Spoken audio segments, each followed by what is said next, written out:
natapos yung ano natin, yung 15 days challenge natin na pagko-content para lang makabalik ako. So, ang goal ko lang talaga nun is makabalik sa pagko-content and lumalim yung boses ko, magkaroon ako ng deep voice, no? Pero hindi ko alam kung na-achieve ko yung pangalaga.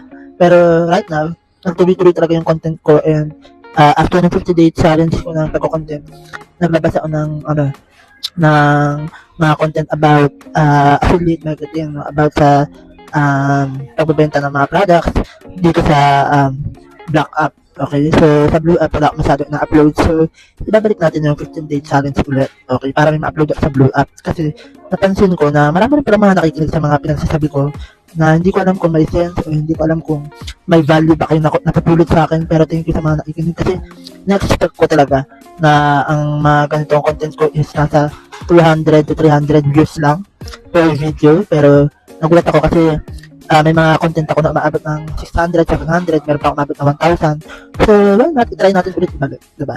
So, this is the day 1. And itong video na to is i-upload ko sa Blue App para may makontent ako doon. Kasi, sobrang random ng mga kino-content ko and nahanap ko talaga kung ano yung niche na pwede kong gawin o i-video o i-content. Kasi sobrang random. Minsan, nag-upload lang ako ng kung ano-ano.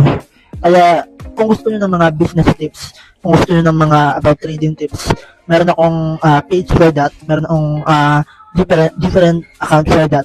Doon nyo na lang panoorin para hindi magulo yung algorithm natin o hindi magulo yung niche natin. So, dito sa personal account ko, it's more on story time, more on personal experience. So, yun lang. Ang dami kong chismis sa inyo, ang dami kong dal-dal. Kasi naman, may next appointment talaga ako pero hanggang ngayon di pa rin siya nagre-reply, so nakatambay pa rin tayo dito sa coffee shop dito sa may BCC. Pero yeah, paalis na rin tayo.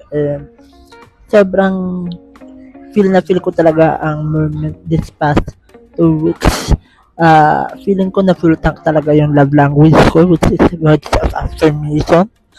Okay, kasi yeah, na-appreciate ko talaga kapag mayroong nagko-compliment sa akin. So, yung una, may student ako, unexpected to, na may student ako nag-message sa akin, sabi niya, "Sir, kamusta na kayo?" Na, kamusta? Tapos sabi niya sa akin, hanggang ngayon, kapag pupunta ako ng school, kapag napapadaan ako sa school, naaalala ko kayo, hindi ko makalimutan kung paano nyo kami tinuruan, kasi natuto ko sa'yo.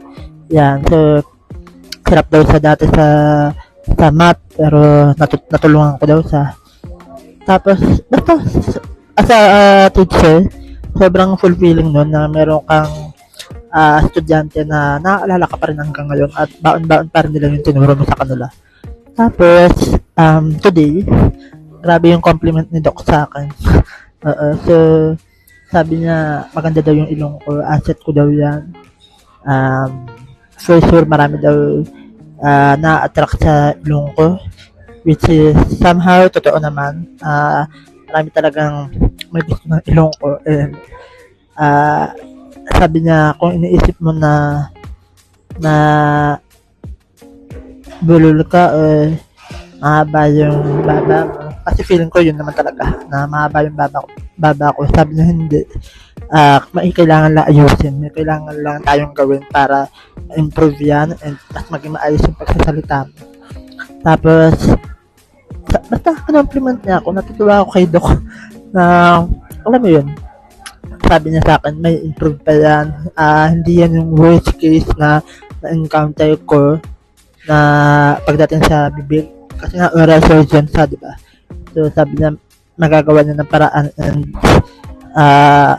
mas papogi ka palalo. So sobrang babaw lang pero iba talaga yung words of affirmation sa akin.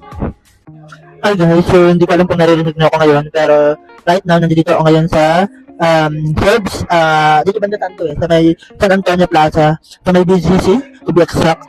So katapos ko lang sa dental ko right now and sobrang natutuwa ako kasi meron na tayong progress sa ating project Ngiting Pogi. Ako lang ang pangalan ng Project Ngiting Pogi kasi alam niyo naman guys, no, sobrang laki talaga ng insecurity ko sa bibig ko. Yan talaga yung pinaka gusto ko talagang maayos, and gusto ko yung smile na meron ako, di ba, yung magandang ngipin. So right now nakikita ko visible na siya kasi mga usap na yung ating plano. Okay, so pupunta ako ng dental para magpa-brace na.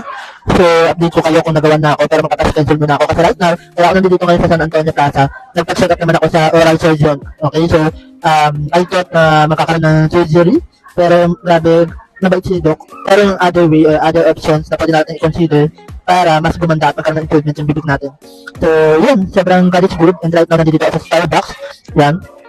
So, kumakain ako ngayon. Kakain pa lang ako actually ng breakfast. Okay, so, nakatuwa lang kasi maga ako nagpa-schedule kay Doc and nagpuntuhan lang kami, hindi siya nagpabayad. Okay, imagine, pero surgeon yun, ayun, expert talaga sa pagdating sa surgery, pero hindi niya ako pinabayaran ng dental fee niya or parang check up, di ba? Siyempre the usual, kapag pupunta ka ng clinic, magbabayad ka sa check up, pero sa libre lang, nagpuntuhan lang daw kami. So, nakakatuwa talaga, sana i-bless pa sa lalo na nung nalaman ko na instructor sa dental instructor sa iba't ibang mga universities, natutuwa talaga ako kasi alam mo yun, nandun yung parehas kami na teacher, parehas kami educator, di ba?